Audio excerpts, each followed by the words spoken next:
DGP सरांनी मग मुकेशला थांबण्याची परमिशन दिली. दुसऱ्या दिवशी आजींचा पुढचा विधी पार पडल्यानंतर त्या दोघांना नेण्याचं ठरवलं गेलं. सोबत त्यांनी त्या दोघांवर नजर ठेवण्यासाठी पोलिसांची अजून एक तुकडी पाठवून दिली. पुढे अंजू झोपलेल्या वंशला घेऊन आत आली. दिनेशराव सावरले होते आता. ते उठले आणि अंजूच्या डोक्यावर हात ठेवून बाहेर गेले. रुद्रांशने वंशकडे पाहून अंजूकडे पाहिलं. डोळ्यात प्रश्नासोबत अधीरताही ओसांडून वाहत होती. अंजू वंशला घेऊन त्याच्याजवळ बसली. तिने हसून हलकेच मान हलवली. रुद्रांशने त्याचा थरथरता हात वंशच्या डोक्यावर ठेवला. त्याने हसून अंजूकडे पाहिलं. दोघांचेही डोळे पाण्याने काठोकाठ भरून आले होते. रुद्रांशने वंशला नीट उचलून कुशीत घेतलं. स्वतःची कार्बन कॉपी पाहत असल्यासारखा तो वंशकडे पाहत होता. त्याचे ते डोळे, छोटंसं नाक, ओठ, काननी डोकं ते सगळं तो डोळ्यात भरून घेत होता. तो इवला सजू त्याचा अंश आहे यावर विश्वासच बसत नव्हता त्याचा. त्याने त्याच्या कपाळावर ओठ टेकवले आणि त्याला छातीशी कवटाळून परम सुख भेटावं तसे डोळे मिटून घेतले. आज अनुभवलेल्या भावांपैकी ही सगळ्यात सुंदर भावना होती. तो खरंच कुणाचा तरी बाप होता. अंजूला स्वतःला आवरता आलं नाही. दोन्ही हातात तोंड दाबून ती रडू लागली. 3 वर्षे तिने या सोनेरी क्षणाची वाट पाहिली होती. रुद्रांशने एका हाताने तिला जवळ घेतलं. तिच्या डोक्यावर ओठ टेकवून त्याने पुन्हा वंशच्याही डोक्यावर ओठ टेकवले. आज खऱ्या अर्थाने त्यांचं कुटुंब पूर्ण झालं होतं. हा सोनेरी क्षण दिला म्हणून अंजू मनोमन त्या विधात्याचे शततः आभार मानत होती. ती आजींचेही आभार मानत होती.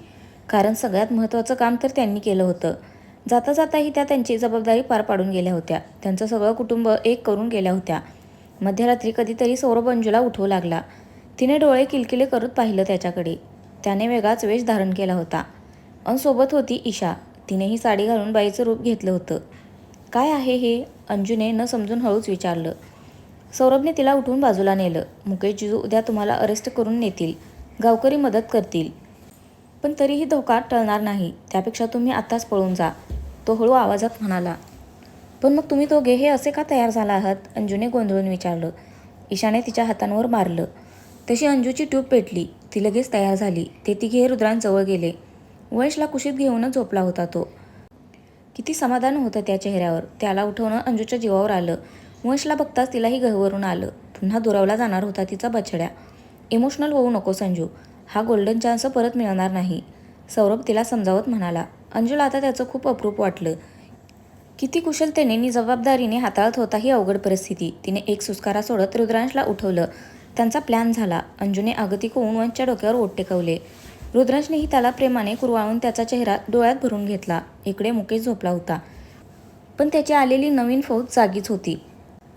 थोड्या वेळापूर्वी पहारा देऊन अर्धी झोपी गेली होती. ज्यांनी गावकऱ्यांनी दिलेलं जेवण खाल्ल्यामुळे त्यांना गुंगी चढली होती. पण नवीन आलेल्या पोलिसांनी तिथलं पाणीही घेतलं नव्हतं. मुळातच हुशार असलेल्या DGP सरांनी तयारीनिशी पाठवलं होतं त्यांना. मध्येच एकाला घरातून एक बाई बाहेर पडताना दिसली. ती विहिरीजवळ गेली. तिने सरळ त्यात उडी मारली. तिथले पहारा देणारे हवालदार हादरले. ते सगळेजण तिला वाचवण्यासाठी तिकडे पळाले. ती संधी साधून इकडे सौरभ ही शेताकडे पळत सुटला. नेमका घरासमोर पहारा देणाऱ्या एका हवालदाराने ते पाहिलं. सौरभने मुद्दाम तोंडावर बॅटरीची लाईट दाबली. अरे ते रुद्रांश सर आहेत. तो ओरडला. तसे ते सगळेजण त्याला पकडण्यासाठी त्याच्या मागे पळाले. अंगण मोकळं झालं होतं आता. रुद्रांश व अंजू लपतच बाहेर पडले. दोघांनीही अंगावर काळे कपडे ओढले होते. अंधार असेल तिथून लपत छपत ते पुढे निघाले. थोडंसं पुढे आले नाही तेच त्यांना तिथे बाईक घेऊन उभा असलेला समीर दिसला. अंजूने खुश होत त्याला मिठी मारली. तिने मागे होऊन रुद्रांशकडे पाहिलं. त्याची एक भुवई वाकडी झाली होती. ते बघून समीर व अंजू एकमेकांकडे बघून त्यांनाच कळलंसं हसले. समीरने तिच्या हातात एक वॉलेट दिलं. नंतर एक कार्ड देत तो म्हणाला, काळजी घे, यात पैसे आहेत. गावाबाहेर माझा मित्र उभा असेल. तिथे गेलीस की त्याला हे कार्ड दाखवून माझं नाव सांग. तो सरळ तुम्हाला बेंगलोरलाच घेऊन जाईल. अरे पण मध्येच पोलीस लागले तर ते चेक करतील टेम्पो. अंजू टेन्शनमध्ये येत म्हणाली. समीर हसून म्हणाला, तुझं म्हणणं बरोबर आहे. पण हा माणूस गव्हर्नमेंटकडून आहे. त्याच्याकडे लायसन्स आहे. त्यामुळे पोलीस चेकिंग नाही करणार. अंजू आता थक्क झाली होती. ही सगळी तयारी कधी केली तुम्ही? तिने आश्चर्याने विचारलं. सौरभने दुपारी सांगितलं होतं तेव्हा रुद्रांसाठी तयारी केली होती ही. तुलाही उपयोग झाला. तो खांदे उडवत म्हणाला. थँक्यू समीर. घरी सगळ्यांना सावरा तुम्ही मिळून आणि वंशलाही. अंजू भाऊक होत म्हणाली. समीर तिला समजावत म्हणाला, तू काळजी करू नकोस. आम्ही सगळेजण आहोत एकमेकांसाठी. वंशची चिंता सोड आणि जा आता घाई करा. तो बाईक जवळून बाजूला झाला. अंजू मग बाईकवर बसली. आप चलाओगी? रुद्रांशने भुवया उंचावत विचारलं. जल्दी कीजिए. अंजू बाईक स्टार्ट करत म्हणाली. रुद्रांशी बसला तिच्या मागे. अंजूने मग समीरला बाय करून बाईक पुढे घेतली. बराच वेळ अंजू बाईक चालवत होती. तिला वाटत होतं रुद्रांश तिला मिठी मारून बसेल, पण तो सरळ हाताची घडी घालून बसला होता. शेवटी तिने एका ठिकाणी बाईक थांबवली. क्या हुआ? त्याने चमकून विचारलं. मुझसे ज़्यादा देर तक नहीं चलाई जाती बाईक, अब आप चलाओगे, ती मागे बघून म्हणाली. रुद्रांश खाली उतरला. ती उतरली तसा तो पुढे बसला. अंजू खुश होत त्याच्या मागे बसली. त्याने मग बाईक पुढे घेतली. मध्येच अंजूने त्याच्या छातीवर हात नेत त्याच्या पाठीवर डोकं टेकवलं. रुद्रांश आधी गोंधळला आणि मग सगळा प्रकार त्याच्या लक्षात आला. त्याने गालामध्ये हसतच बाईकची स्पीड वाढवली. अंजूनेही त्याला घट्ट पकडून डोळे मिटून घेतले. येणारा एक एक क्षण तिला त्याच्यासोबत जगून घ्यायचा होता. गावाबाहेर एक टेम्पो उभा होता. अंजूने बाईक तिथल्या झाडीत लपवली. तिने मग त्या माणसाला समीरचं नाव सांगून ते कार्ड दाखवलं. अंजूने पाहिलं तर त्यात सगळे बॉक्स होते.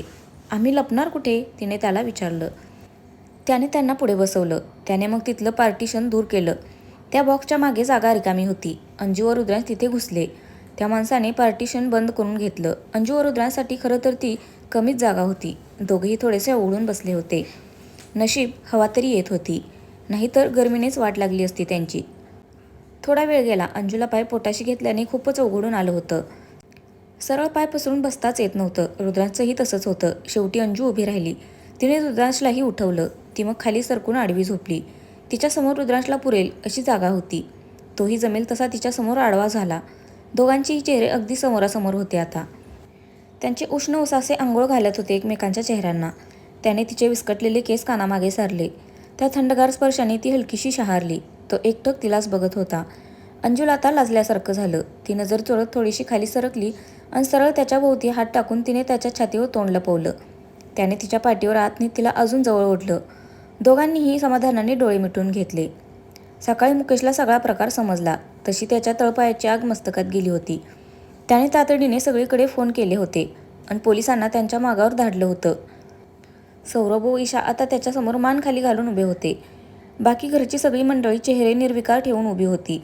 पण मनात मात्र ते दोघेजण पळाले म्हणून आनंदित होते. त्यांच्या सुरक्षिततेसाठी मनोमन प्रार्थना करत होते.